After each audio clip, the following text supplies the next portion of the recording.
जी नमस्कार दोस्तों, स्वागत है सारे लोगों का। मैं हूं सत्यम कुमार। फिर से टीआरई 3 में सरकार की बहुत बड़ी गलती की गई है और रोस्टर में छेड़छाड़ करने के साथ ईडब्ल्यूएस कैंडिडेटों को मात्र 916 या 17 सीट मिला है, जबकि ओबीसी फीमेल महिलाओं को 501 सीट ही मिला है। जबकि यह बात बिल्कुल कहने में शर्म नहीं आएगी, बिहार में ऐसी नीति निर्देशक तत्व लागू हुआ है।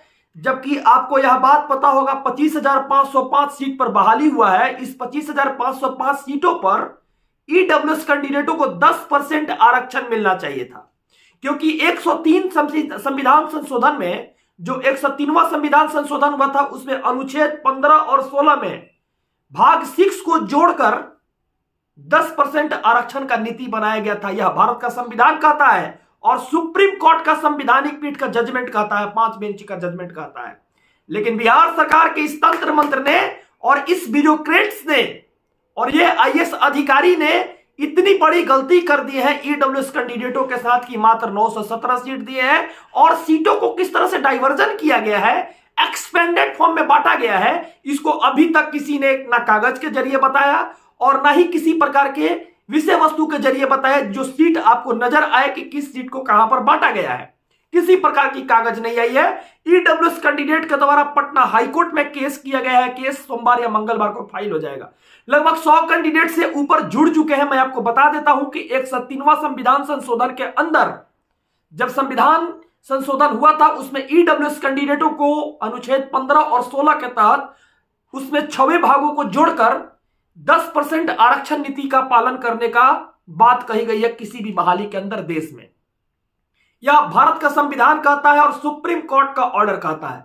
लेकिन बिहार सरकार सुप्रीम कोर्ट का ऑर्डर को और भारत के संविधान को नहीं समझता है। यहां के ब्यूरोक्रेट्स नहीं समझते हैं कि किस तरह से इस ऑर्डर को लागू किया जाए और किस तरह से ईडब्ल्यूएस कैंडिडेटों को या ओबीसी कैंडिडेटों को या अन्य वर्ग के कैंडिडेटों को सीटों का डाइवर्जन किया जाए।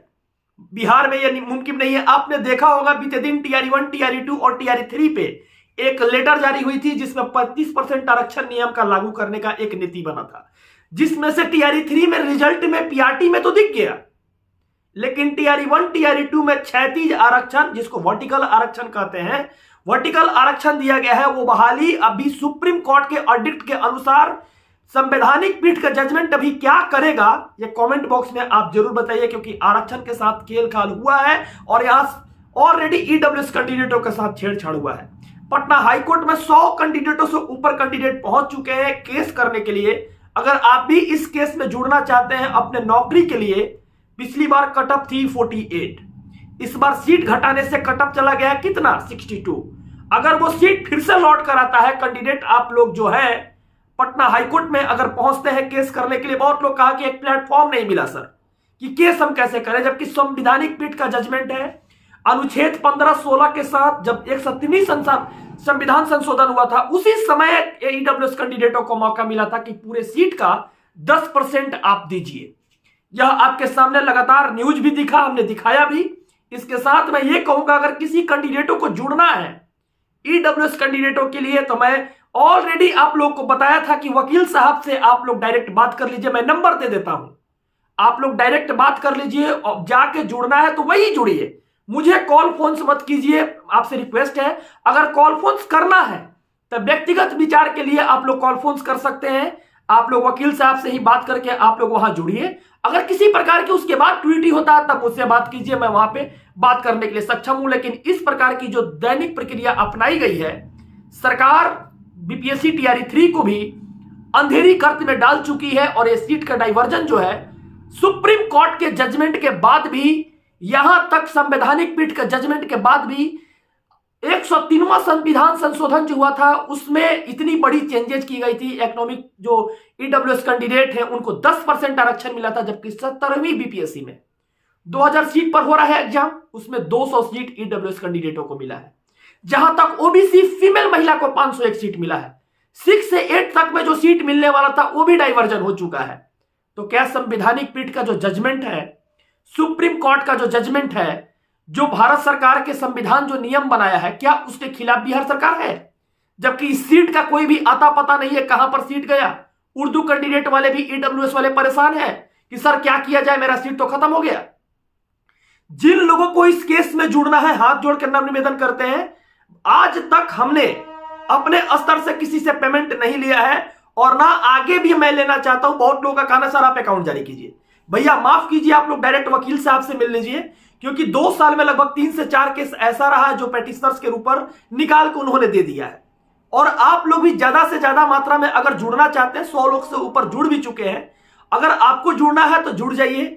सोमवार या मंगलवार के दिन यह केस फाइल होने वाला है, इसलिए मैं नहीं कहता हूं कि आप लोग जुड़ जाइए। अगर ऐसा आपको लगता है, आपकी दिमाग कहती है कि इस केस में जुड़ने से मुझे फायदा है, तो आप लोग जुड़ जाइए, वकील साहब से बात कर लीजिए। अगर फोन कॉल्स नहीं उठाते हैं तो आप लोग मैसेज उन्हें जरूर कीजिए कि सर जैसे ही टाइम मिलता है कॉल कीजिए, या लगातार 1 बार 2 बार 1 घंटा 2 घंटा बीच करके कॉल कीजिए। जरूर आपका फोन भी उठाएंगे, आपसे बात भी करेंगे।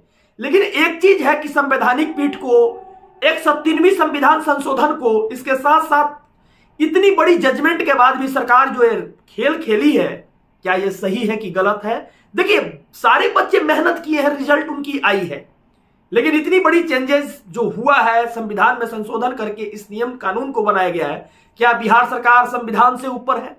क्या बिहार सरकार सुप्रीम कोर्ट से ऊपर है? क्या बिहार सरकार का जो नीति निर्देशक तत्व जो ब्यूरोक्रेट्स को चलाते हैं वो बहाली में इस प्रकार के चेंजेस लाएंगे? क्या बिहार सरकार को इस बात की अनुभूति प्रदान नहीं होती है कि जो सीट थी वो सीट को कहां डाइवर्जन कर दिया गया है?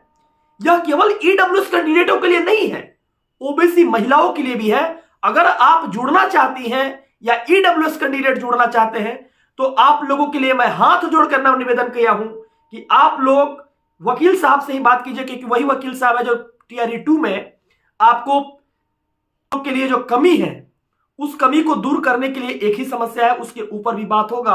और आगे एज रिलेशन जो तत्काल ईडब्ल्यूएस कैंडिडेट है, जो तत्काल ओबीसी फीमेल है, इस संवैधानिक पीठ को आप समझिए। जिस संवैधानिक पीठ में नियम बनाई गई थी उसमें केवल एक वर्ग नहीं आते हैं, उसमें अनेक वर्ग आते हैं। उस वर्ग के अंदर उनकी जितनी फाइट करने की ताकत वो फाइट करेंगे, उनकी उतना सीट चाहिए। और बहुत लोगों का मानना है कि ये केस जो है बहुत इजीली है, क्योंकि सुप्रीम कोर्ट की जजमेंट, इसके साथ साथ आपको ऑथेंटिकेशन के साथ कहा जाए तो सुप्रीम कोर्ट के साथ साथ आपको बहुत बड़ी एक रिलीफ देने वाली जो जजमेंट है, वो जजमेंट कौन सी है? संवैधानिक पीठ जो 5 बेंच की जो जजमेंट थी, और 103वां संविधान संशोधन जिसमें 6ठा वर्ग को जोड़कर इतनी बड़ी नियम को बनाया गया था, उसको भी सरकार ने ताक पर रख दिया। तो आपको ऐसा लगता है कि मुझे जुड़ना चाहिए तो आप लोग जुड़ जाइए। केस आप लोग खुद आप लोग बात कीजिए सर से, कैसे क्या करना है इस पे आप लोग चर्चा कीजिए। मैं तो एक माध्यम हूं और आप लोग आज समस्या में है, उसको समस्या से निकालने का एक समाधान बता रहा हूं। उसके बाद हमारी बस यही एक व्याख्या है कि इस चैनल को आपने प्यार दिया है, आपने इसको अपना परिवार बनाया सब्सक्राइब करके, तो इस बातों को मैंने कहा इसलिए कहा ताकि आप लोग जो तकलीफ में हैं उस तकलीफ से ऊपर उठकर एक अच्छा शिक्षक बनिए। और आपकी हक में अगर शिक्षक बनने के लिए है तो आप बनिए, आपके लिए दिल से सैल्यूट है, मेहनत किए हैं आप लोग। अगर आपको ऐसा लगता है कि नहीं मुझे जाना चाहिए तो आप लोग जाइए भी, क्योंकि आपसे अच्छे इंसान आने वाले समय में टीआरई 4 की क्या स्थिति होगी। नवंबर बीत गई ना, बहुत लोग कहा था कि नवंबर में एग्जाम हो जाएगा। हम ही एक ऐसा इंसान है जो सही बात बताते हैं, जो चीज होता है उसको दिखाते हैं। उठाकर मेरा देख लीजिए, मैंने कहा था कभी टीआरई 4 आएगा, जब आने वाला रहेगा मैं खुद बता दूंगा, ऑनेस्ट न्यूज 100% दे दूंगा, क्योंकि यही एक चैनल ऑर्गेनिक है, बाकी फेक है।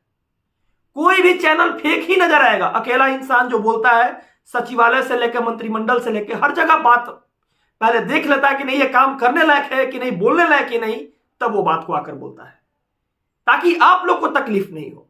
आप लोगों ने इतना प्यार दिया, कम से कम मेरा भी हक बनता है इस काम को करने के लिए। धन्यवाद, बहुत बहुत शुक्रिया। जिसको जुड़ना है ईडब्ल्यूएस कैंडिडेट के माध्यम से, जिसको जुड़ना है ओबीसी फीमेल्स में जाकर जुड़ सकते हैं। लगभग आप लोग की संख्या बहुत ज्यादा हो गई है, आप लोग वहां पर मिलकर लड़ाई लड़िएगा तो जरूर सक्सेसफुल होइएगा। बहुत बहुत शुक्रिया। अगर वीडियो अच्छी लगी है तो एक लाइक जरूर कीजिएगा। और जो ईडब्ल्यूएस समस्या से ग्रसित है, ओबीसी फीमेल्स ग्रसित हैं, आप लोग जरूर जुड़िए। दिक्कत होगा तब मैं हूं, उसके बाद क्या उसका सॉल्यूशन